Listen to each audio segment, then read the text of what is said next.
बंधुओं नमस्कार। संस्कार भारती कला एवं साहित्य की अखिल भारतीय संस्था है।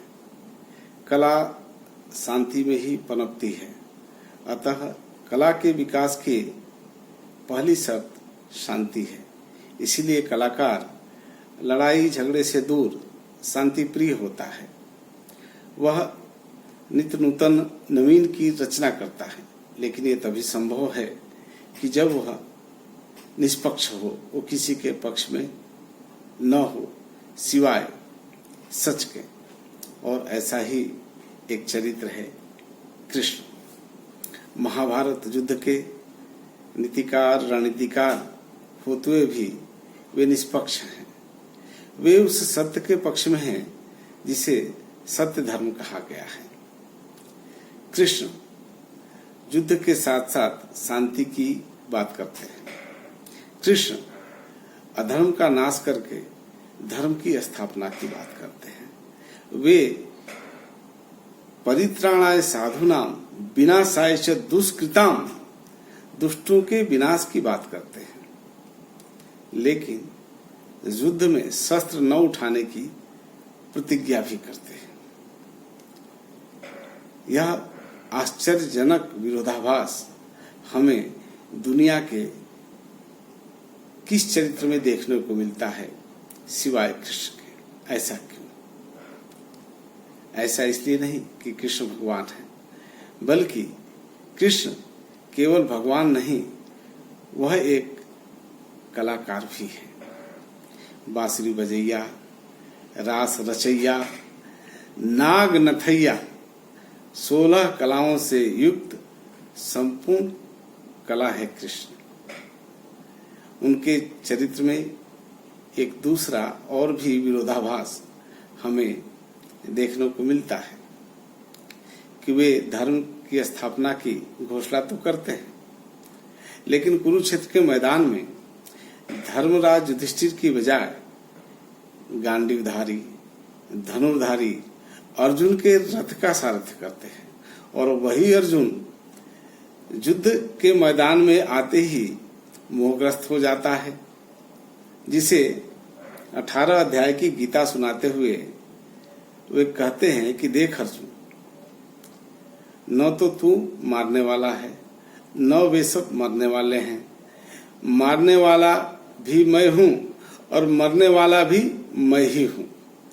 तू तो केवल और केवल निमित्त मात्र है। अगर इतनी सीधी सरल बात थी कि तू युद्ध शुरू कर, बाकी सब मैं करूंगा, तो यह काम कृष्ण भीम से भी करवा सकते थे, लेकिन ऐसा वे नहीं करते हैं।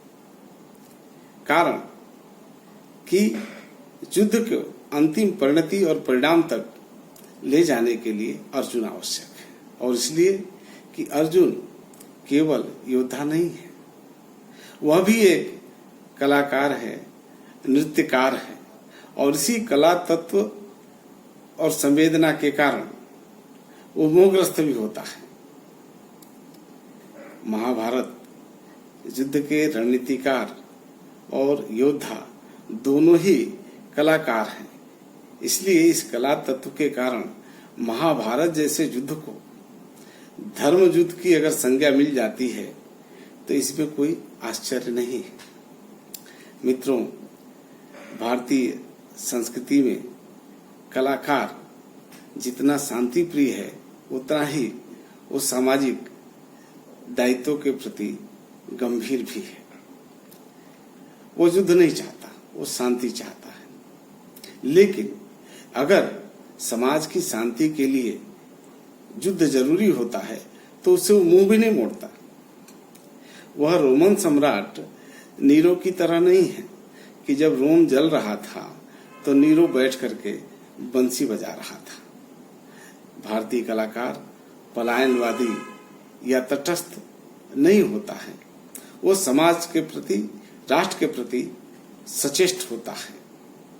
और यह हमें आधुनिक काल में भी देखने को मिलता है कि ब्रिटिश हुकूमत की गुलामी करने वाले बंकिम चंद्र चट्टोपाध्याय इसी सामाजिक और राष्ट्रीय बोध के कारण आनंद मठ उपन्यास जैसे उपन्यास की रचना कर डालते हैं, जो क्रांतिकारियों के लिए गीता और उसका एक गीत वंदे मातरम क्रांति का बीज मंत्र साबित होता है।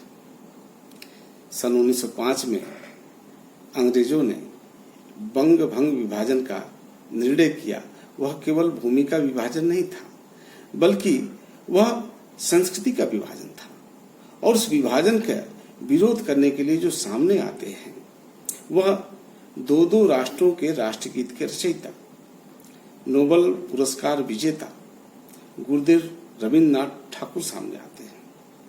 उसी समय बड़ौदा कॉलेज के प्रधानाचार्य पद से त्याग पत्र दे करके महर्षि अरविंद भी उस आंदोलन से जुड़ जाते हैं और वह आंदोलन इतना प्रचंड रूप लेता है कि अंग्रेजों को अपने इस बंग भंग विभाजन का निर्णय न केवल वापस लेना पड़ता है, बल्कि 1911 में उनको अपनी राजधानी कोलकाता से बदल करके दिल्ली करनी पड़ती है।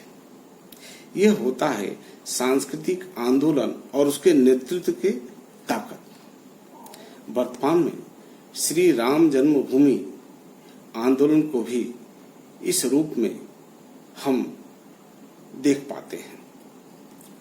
सन 1962 में भारत चाइना के युद्ध के समय राष्ट्रकवि दिनकर की रचनाएं भी अपनी निष्पक्षता के लिए सर्वविदित है।